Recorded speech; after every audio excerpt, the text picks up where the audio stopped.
Hello बच्चों, कैसे हो आप सभी। आप सभी का मेरी इस हिंदी पाठशाला में स्वागत है। तो बच्चों, आज की इस पाठशाला में हम बहुत एक मजेदार सी कविता पढ़ने वाले हैं। इतना ऊंचे उठो, ये है हमारी कविता का शीर्षक। चलिए शुरू करते हैं।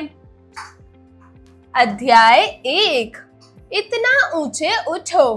कविता अध्ययन से पूर्व।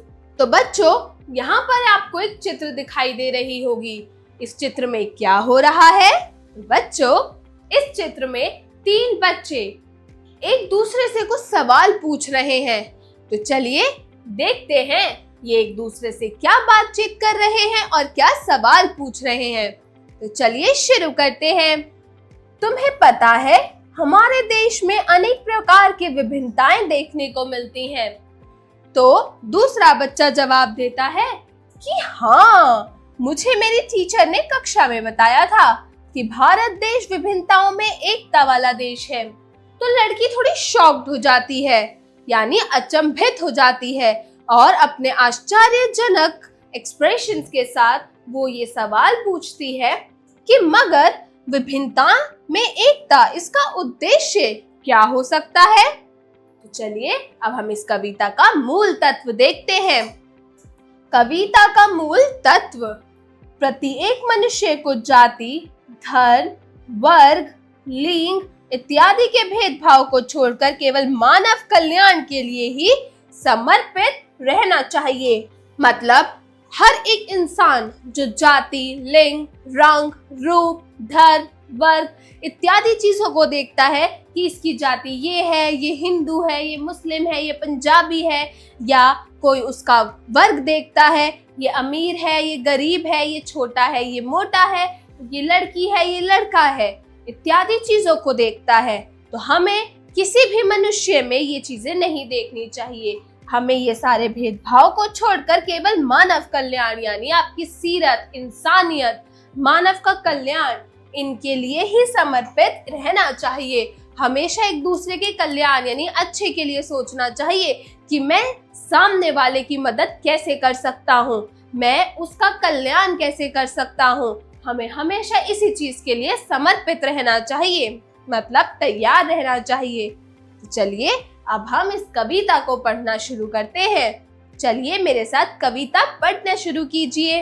इतने ऊंचे उठो कि जितना ऊंचा गगन है, देखो इस सारी दुनिया को एक दृष्टि से, संचित करो धरा समता की भाव वृष्टि से।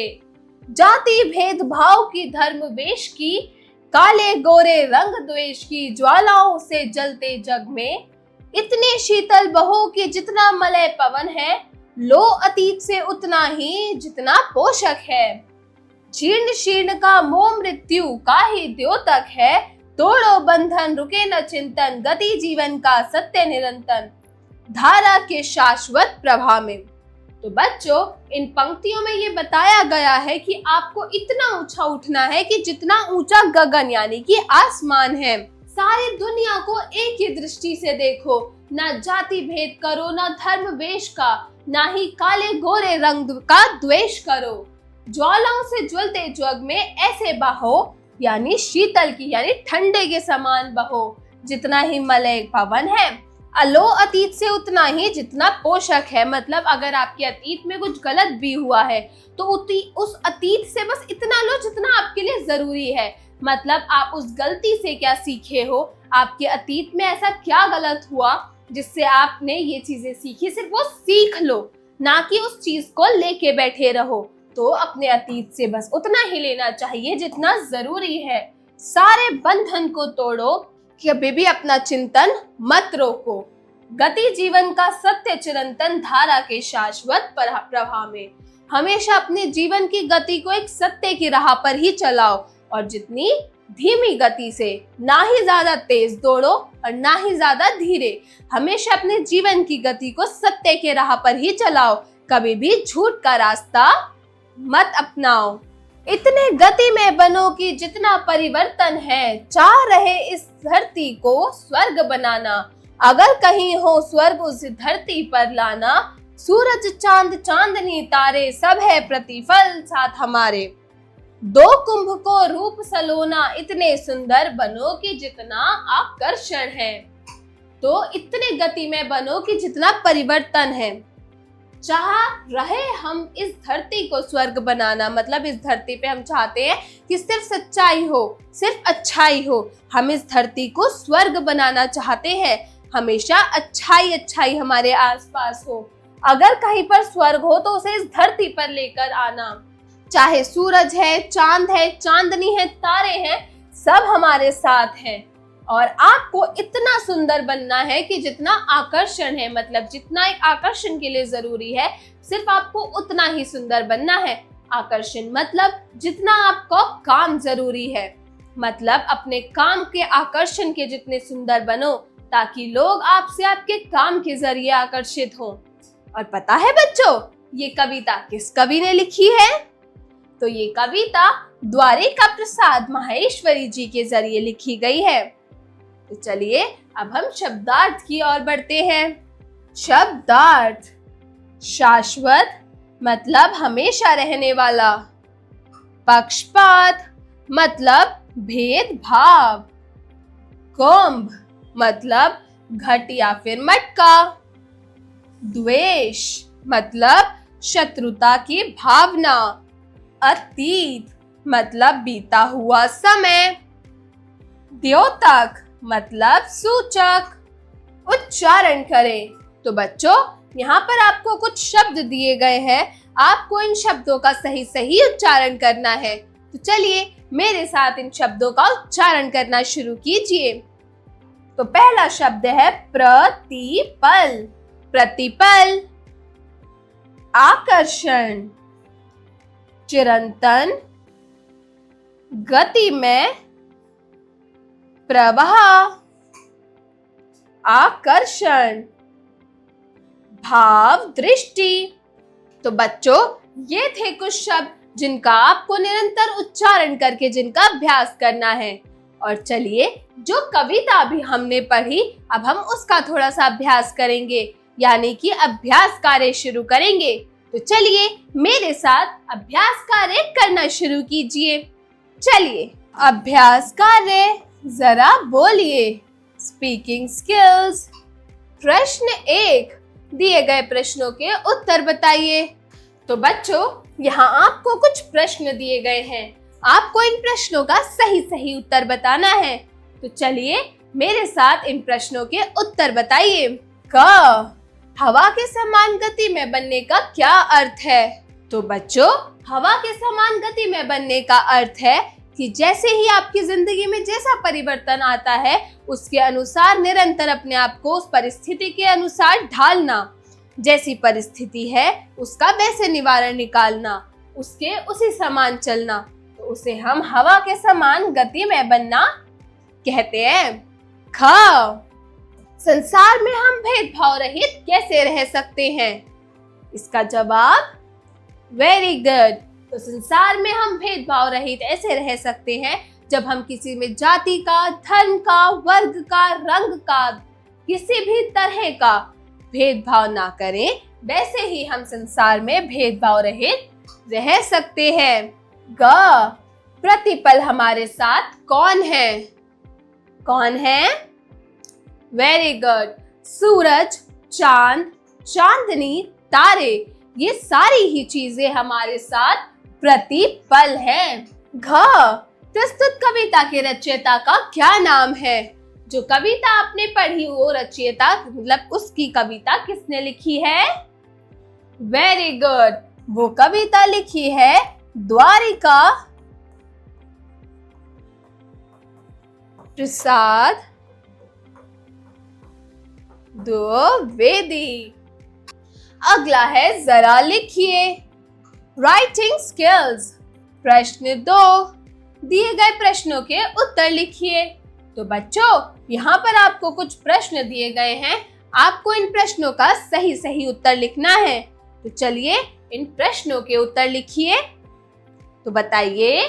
क, प्रस्तुत कविता में शीतल बहने का क्या अर्थ है? बिल्कुल सही जवाब। तो प्रस्तुत कविता में शीतल बहने का अर्थ है किसी भी परिस्थिति में क्रोध को त्याग कर मलय पवन की तरह यानी ठंडी हवा की तरह अपने स्वभाव को करना, क्रोध को बिल्कुल त्याग देना। ख, दुनिया को एक दृष्टि से देखना क्यों आवश्यक है? तो बच्चों, दुनिया को एक दृष्टि से देखना इसलिए आवश्यक है ताकि कोई भी रंग रूप भेद का भेदभाव ना कर पाए, चाहे जाति है, चाहे धर्म है, चाहे रंग है, चाहे वर्ग है, किसी भी चीज का, किसी भी तरह का, किसी भी व्यक्ति में कोई भी भेदभाव ना रहे। हर इंसान, हर व्यक्ति, हर धर्म, हर जाति एक समान है। इंसान की हमें हमेशा सीरत देखनी चाहिए। तो बस अगर सीरत अच्छी है तो सारे इंसान एक समान हैं। इसीलिए ही दुनिया को एक दृष्टि से देखना जरूरी है। ग, परिवर्तन के समान गति में इस पंक्ति का क्या आशय है? इस पंक्ति का आशय स्पष्ट कीजिए। तो परिवर्तन के समान गति में इस पंक्ति का अर्थ है कि हमें हर परिस्थिति को अपने आप को हर परिस्थिति के अनुसार ढाल लेना चाहिए। जैसी ही आपकी परिस्थिति है उसी के हिसाब से आप अपने आप को ढाल लो। घ, ऊंचा उठने का तात्पर्य क्या है? कवि ऊंचा उठने की बात क्यों कह रहा है? तो बच्चों, ऊंचा उठने का तात्पर्य है कि सभी को एक समान रखकर अपने विचारों को ऊंचा उठाना, मतलब किसी को भी अपने से नीचे ना देखना। सारे व्यक्ति एक समान है, हर धर्म एक समान है, तो बस उन सभी व्यक्ति को बराबर का दर्जा देकर अपने विचारों को ऊंचा उठाना। तो कवि का ऊंचा उठने से ये तात्पर्य है। उचित विकल्प पर सही का चिन्ह लगाइए। तो बच्चों, यहाँ आपको कुछ प्रश्न दिए गए हैं और उनके 4 विकल्प दिए गए हैं। उन चारों विकल्प में से सही विकल्प को चुनकर उसके आगे आपको सही का चिन्ह लगाना है। तो चलिए शुरू करते हैं। क, शीतलता किसके समान होनी चाहिए? बादल के समान, पानी के समान, मलय पवन के समान या फिर चांद के समान? तो बच्चों, शीतलता वेरी गुड, मलय पवन के समान होनी चाहिए। तो हम मलय पवन के आगे सही का चिन्ह लगाएंगे। ख, डैश जीवन का सत्य है? अपरिवर्तन, परिवर्तन, स्थिरता, विस्थिरता। जीवन का सत्य क्या है? वेरी गुड, परिवर्तन ही जीवन का सत्य है। तो हम परिवर्तन के आगे सही का चिन्ह लगाएंगे। ग, धरती को हमें कैसा बनाना है? ब्रह्मलोक जैसा, मृत्युलोक जैसा, स्वर्गलोक जैसा या परलोक जैसा? तो हमें धरती को कैसा बनाना है? वेरी गुड, हमें धरती को स्वर्गलोक जैसा बनाना है। तो हम स्वर्गलोक के आगे सही का चिन्ह लगाएंगे। घ, प्रस्तुत कविता का मूल तत्व क्या है? प्रस्तुत कविता का मूल तत्व है मानव कल्याण, स्वयं कल्याण, दूसरों का कल्याण। तो प्रस्तुत कविता का क्या है मूल तत्व? वेरी गुड, मानव कल्याण। तो हम मानव कल्याण के आगे सही का चिन्ह लगाएंगे। चलिए अब अगले प्रश्न को देखते हैं। प्रश्न 4, सही मिलान कीजिए। तो बच्चों, यहाँ पर आपको कुछ शब्द दिए गए हैं, आपको उन शब्दों के सही शब्दों के साथ उनका मिलान करना है। तो चलिए शुरू करते हैं। तो बच्चों, पहला है क, धरा। वेरी गुड, समता। तो हम धरा को समता से मिलाएंगे। ख, मलय, मलय पवन। तो हम मलय को पवन से मिलाएंगे। ख, तोड़ो, बंधन। Very good. घ, गति में, परिवर्तन। तो हम गति में को परिवर्तन से मिलाएंगे। प्रश्न 5, कविता की पंक्तियों का भावार्थ लिखिए। तो बच्चों, यहाँ पर आपको 4 पंक्तियां दे रखी हैं, जैसे क, सब है प्रतिपल साथ हमारे। ख, लो अतीत से उतना ही जितना पोषक हो। ग, सिंचित करो धरा समता की भाव वृष्टि से। और लास्ट है घ, इतने गतिमान बनो कि जितना परिवर्तन है। तो बच्चों, आपको ये 4 पंक्तियां दे रखी हैं। आपको इन चारों पंक्तियों का सही सही अर्थ यानी भावार्थ लिखना है। चलिए अब हम अगले प्रश्न की ओर बढ़ते हैं। प्रश्न 6, दिए गए शब्दों से वाक्य बनाइए। तो बच्चों, यहाँ पर आपको 3 शब्द दे रखे हैं, चिंतन, प्रतिपल और आकर्षण। तो आपको इन शब्दों से क्या करना है, वाक्य बनाना है। तो चलिए शुरू करते हैं। पहला शब्द है क, चिंतन। चिंतन से हम वाक्य बनाएंगे, हमें निरंतर भविष्य का चिंतन करते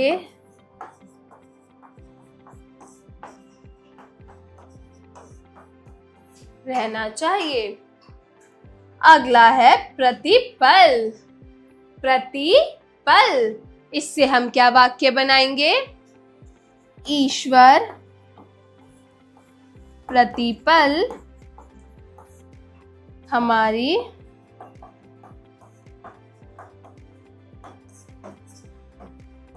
रक्षा करते हैं।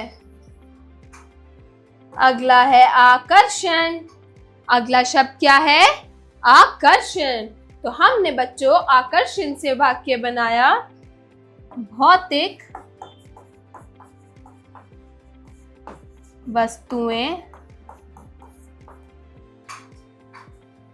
का आकर्षण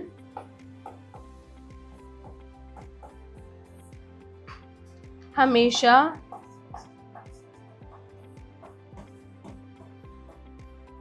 हितकारी नहीं होता। आकर्षण से हमने वाक्य बनाया, भौतिक वस्तुओं का आकर्षण हमेशा हितकारी नहीं होता। चलिए अब अगला शब्द देखते हैं, घ, अतीत। तो अतीत से हम वाक्य बनाएंगे, हमें अतीत के कार्यों से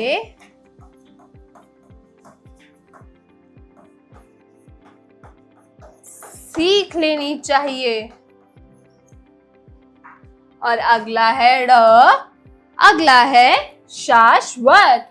तो हमें शाश्वत से हम वाक्य बनाएंगे, ईश्वर यानी भगवान शाश्वत है। तो यह थे वो शब्द जिनसे हमने वाक्य बनाए। चलिए अब हम अगले प्रश्नों को देखते हैं। जरा सोचिए, क्रिटिकल थिंकिंग। प्रश्न 7, आप जाति, धर्म अथवा वर्ण के आधार पर होने वाले भेदभाव को खत्म करने के लिए क्या करना चाहेंगे? अपने शब्दों में 10 वाक्य लिखिए। तो बच्चों, आप लोगों को जैसे हमने कविता में पढ़ा, तो वैसे ही आप लोग जाति, धर्म, वर्ण के आधार पर जो भेदभाव हो रहे हैं उन्हें खत्म करने के लिए क्या क्या करेंगे? अपना जवाब 10 वाक्यों में दिए गए स्थान पर लिखिए। अगला है प्रश्न 8, हमें किन बंधनों को तोड़कर चिंतन करना होगा और क्यों करना होगा? कक्षा में विचार विमर्श कर लिखिए। हमें किन बंधनों को तोड़कर चिंतन करना है और अगर करना है तो क्यों करना है? इसका भी जवाब आप कक्षा में विचार विमर्श करके, कक्षा में चर्चा करके इसका जवाब अपनी अपनी नोटबुक्स में लिखेंगे। जरा भाषा पर गौर कीजिए। Language skills. प्रश्न 9, दिए गए शब्दों को शुद्ध रूप में लिखिए। तो बच्चों, यहाँ पर आपको कुछ शब्द दे रखे हैं, आपको इन शब्दों को पढ़ना है और इनका शुद्ध रूप लिखना है। इनकी स्पेलिंग्स इन गलत रूप में लिखी गई है, यानी अशुद्ध रूप में लिखी गई है, तो आपको इनको सही रूप में लिखना है। तो चलिए शुरू करते हैं। क, आकर्षण। तो हम आकर्षण ऐसे लिखते हैं, आकर्षण। ख, प्रवाह। ये प्रवाह है, तो हम इसको प्रवाह लिखेंगे। ग, जीर्ण। तो बच्चों जीर्ण की स्पेलिंग होती है जीर्ण। घ मेद भाग, मेद भाग, ये स्पेलिंग गलत है। वर्ड शब्द होता है भेद भाव, तो हम यहाँ लिखेंगे भेद भाव। ड़ वृष्टि, वरिष्टि, तो बच्चों वरिष्टि गलत है, वृष्टि होता है, तो हम वृष्टि ऐसे लिखते हैं। च ज्वाला, ज्वाला, तो बच्चों ये ज्वाला होता है और ज्वाला में आधा ज आता है, तो हम इसमें ऐसे लिखेंगे। छ सवर्ग, सवर्ग, तो ये स्वर्ग है, स्वर्ग में भी आधा स आता है, तो बच्चों ज है प्रतिपल, तो बच्चों ये है स्पेलिंग गलत है, प्रतिपल नहीं प्रतिपल होता है, तो हम यहाँ लिखेंगे प्रतिपल। अगला प्रश्न है प्रश्न 10। दिए गए वाक्यों में से संधि युक्त शब्दों को छांटकर रेखांकित कीजिए।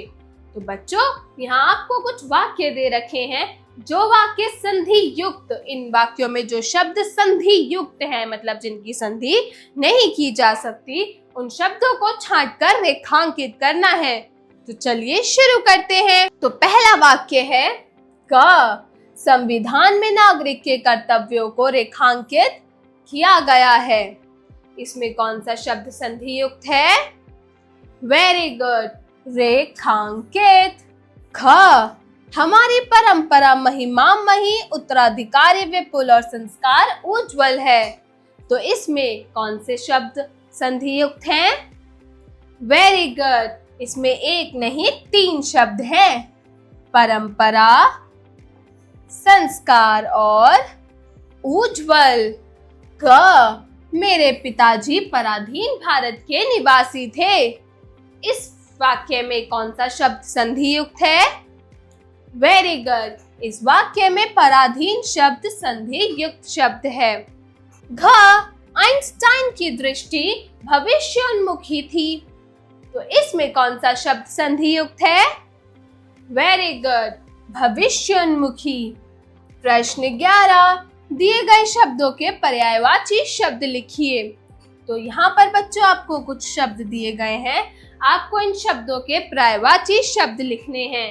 तो पहला है कुंभ। कुंभ, कुंभ का पर्यायवाची शब्द होता है घड़ा,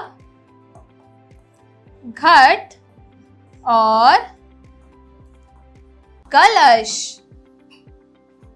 अगला शब्द है गगन। गगन, गगन का पर्यायवाची शब्द क्या होता है? वेरी गुड, गगन का होता है आसमान, आकाश और अंबर। आसमान, आकाश और अंबर। ग संसार। संसार के 3 पर्यायवाची शब्द कौन से हैं? वेरी गुड, दुनिया, जग, जगत। घ दुनिया। दुनिया, दुनिया का पर्यायवाची शब्द क्या होगा? जग, जगत और संसार। प्रश्न 12, दिए गए विलोम शब्दों का सही विकल्प चुनकर उत्तर बताइए। तो बच्चों यहाँ पर आपको कुछ शब्द दिए गए हैं, इन शब्दों का आपको विलोम शब्द इन दिए गए विकल्पों में से छांटना है। तो चलिए शुरू करते हैं। क सत्य। सत्य का विलोम शब्द क्या होगा? असत्य, झूठ, गलत, सच। वेरी गुड, सत्य का विलोम शब्द होगा असत्य। अगला है ख आकाश। आकाश का विलोम शब्द व्योम, पाताल, अंबर, रसातल। तो आकाश का विलोम शब्द होगा पाताल। गा, जय, जीत, पराजय, हार या फिर सब ठीक है, यानी ये तीनों ऑप्शंस, तीनों विकल्प ठीक है। तो वेरी गुड। जय का विलोम शब्द होता है पराजय। अगला और आखिरी शब्द है ज्ञान। ज्ञान का विलोम शब्द विज्ञान, अज्ञान, संज्ञान और अज्ञानी। तो ज्ञान का विलोम शब्द होता है अज्ञान। तो हम अज्ञान पे सही का चिन्ह लगाएंगे। प्रश्न 13, उचित विकल्प पर सही का चिन्ह लगाइए। तो बच्चों, यहाँ पर आपको 2 वाक्य दिए गए हैं। उन वाक्यों के सही विकल्प पर, यानी आपको 4 विकल्प दिए गए हैं, उनके सही विकल्प पर आपको सही का चिन्ह लगाना है। तो चलिए शुरू करते हैं। क, जो बहुत कठिनाई से मिलता है। दुर्लभ, दुर्जय, दुर्लभ और दुर्दम्य। तो जो बहुत कठिनाई से मिलता है उसको हम कहते हैं दुर्लभ। तो हम यहाँ दुर्लभ पर सही का चिन्ह लगाएंगे। ख, परलोक से संबंधित। लौकिक, परलौकिक, अलौकिक या आध्यात्मिक। तो जो परलोक से संबंधित होता है उसे हम क्या कहते हैं? वेरी गुड, परलौकिक। तो हम परलौकिक पे सही का चिन्ह लगाएंगे। प्रश्न 14, दिए गए श्रुति संभिन्नार्थक शब्दों के अर्थ लिखकर वाक्य बनाइए। तो बच्चों, यहाँ पर आपको कुछ शब्द दिए गए हैं जिनकी प्रोनाउंसिएशन यानी कि ध्वनि तो सेम है, ध्वनि तो एक समान है, लेकिन उनका अर्थ बिल्कुल अलग है। तो चलिए शुरू करते हैं। पहला शब्द है क, हार। हार मतलब पराजय। इससे हम वाक्य निर्माण करेंगे। हमें सदैव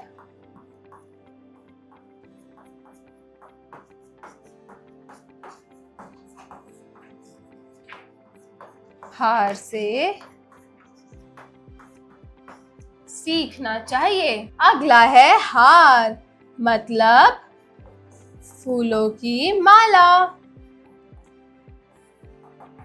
हम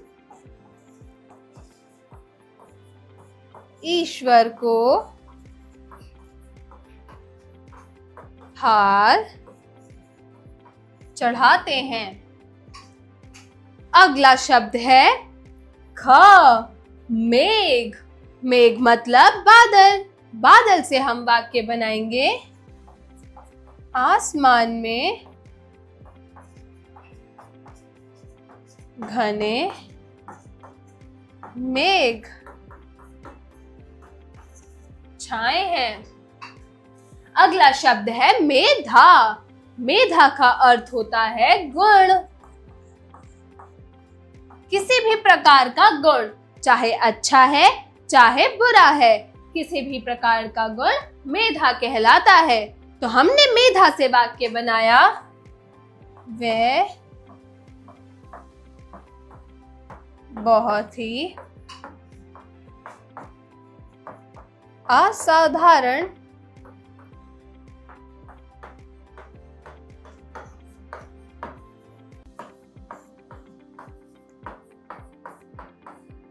मेधा से सधे हैं। ग है वारिस। वारिस मतलब औलाद। जो घर का बेटा होता है वो वारिस कहलाता है। तो वो होती है औलाद। तो हम इससे वाक्य बनाएंगे। महेश की संपत्ति का अकेला वारिस राजू है। महेश की संपत्ति का अकेला वारिस राजू है। अगला है बारिश, यानी कि वर्षा। आज सुबह से बहुत बारिश हो रही है। तो बच्चों, इन दिए गए श्रुति संभिनार्थक शब्दों के अर्थों के साथ साथ हमने ये कुछ वाक्य भी बनाए हैं। चलिए अब हम अगले प्रश्न को देखते हैं। प्रश्न 15, दिए गए कारक चिन्ह लगाकर वाक्य पूरे कीजिए। तो बच्चों, यहाँ पे आपको को, से और पर ये 3 कारक विभक्ति दे रखी है, कारक चिन्ह दे रखे हैं। आपको इन कारक चिन्हों को दिए गए वाक्यों में रिक्त स्थानों में भरकर इन वाक्यों को पूरा करना है। तो चलिए शुरू करते हैं। क, हमें धरती डैश भेदभाव रहित बनानी चाहिए। तो यहाँ कौन सा कारक चिन्ह आएगा? गुड। को, हमें धरती को भेदभाव रहित बनाना चाहिए। ख, दूसरों डैश सदा ऊंचे उठाने का प्रयास करना चाहिए। तो इसमें भी कारक चिन्ह को आएगा। दूसरों को सदा ऊंचा उठाने का प्रयास करना चाहिए। ग, हमें भव दृष्टि डैश संचित करना चाहिए। हमें भव दृष्टि से संचित करना चाहिए। घ, धरा डैश परिवर्तन अटल है। तो धरा पर परिवर्तन अटल है। र, राग द्वेष डैश रहित जीवन जीना है। सो राग द्वेष से रहित जीवन जीना है। तो यह थे कुछ कारक चिन्ह जो हमने इन वाक्यों में लगाकर इन वाक्यों को पूरा किया। अगला है, जरा रचनात्मक कार्य कीजिए, क्रिएटिव स्किल्स। प्रश्न 16, आप जीवन में ऊंचा उठने के लिए क्या करना चाहेंगे? कक्षा में पक्ष विपक्ष आधारित संवाद कीजिए। तो बच्चों, आप अपने जीवन में ऊंचा उठने के लिए क्या क्या चीजें करेंगे? तो इसके पक्ष में और इसके विपक्ष पर आधारित एक संवाद लिखना है, आपके और आपके किसी भी मित्र के बीच में। तो ये संवाद भी आप अपने अपने मित्रों से संवाद करके अपनी अपनी बुक्स या नोटबुक्स में लिखेंगे। प्रश्न 17, प्रस्तुत कविता से आप अन्य शब्द दुनिया, धर्म, समता, परिवर्तन, स्वर्ग, सूरज, हमारे, सुंदर, जीवन इत्यादि से स्वयं रचित कविता बनाइए। इतना ऊंचा उठो, ये कविता हमने पढ़ी। इस कविता में दुनिया, धर्म, समता, परिवर्तन, स्वर्ग, सूरज, हमारे, सुंदर और जीवन, इन शब्दों का प्रयोग किया गया। आप लोग इन्हीं शब्दों का प्रयोग कर कर एक खुद के द्वारा रचित कविता बनाइए। इस दिए गए स्थान पर आप वो कविता लिख सकते हैं। अगला है जीवन कौशल एवं मूल्य परक प्रश्न, life skills and value based questions. प्रश्न 18, समानता मानव कल्याण का मूल मंत्र है। आप समता के अधिकारों को कहां-कहां अनुपालन करना चाहेंगे? तो जो समानता है, मतलब हमें हर किसी को समान नजरों से देखना चाहिए, सबको समानता देनी चाहिए। किसी भी वर्ग से, किसी भी धर्म से हमें किसी भी व्यक्ति को अलग नहीं करना चाहिए। तो ये ही समानता एक मानव कल्याण का मूल मंत्र है। आप समता के अधिकारों को कहां-कहां अनुपालन करना चाहेंगे? यानी जो समानता का अधिकार है उसको कहां-कहां उसका पालन करना चाहेंगे? विद्यालयों में, अस्पतालों में, घरों में, रोड पर, कहां-कहां, सड़कों पर, कॉलेजेस में यानी कि विश्वविद्यालय में, कहां-कहां आप इस समता के यानी समानता के अधिकारों का पालन करना चाहेंगे? इसका जवाब भी आप लोग अपनी अपनी नोटबुक्स में लिखेंगे। और बच्चों, आशा करती हूँ इस कविता से आपको बहुत कुछ सीखने को मिला होगा। आज की क्लास, आज की कक्षा यहीं खत्म होती है। मिलती हूँ अगली कक्षा में एक नई कहानी या कविता के साथ। तब तक के लिए बाय बाय।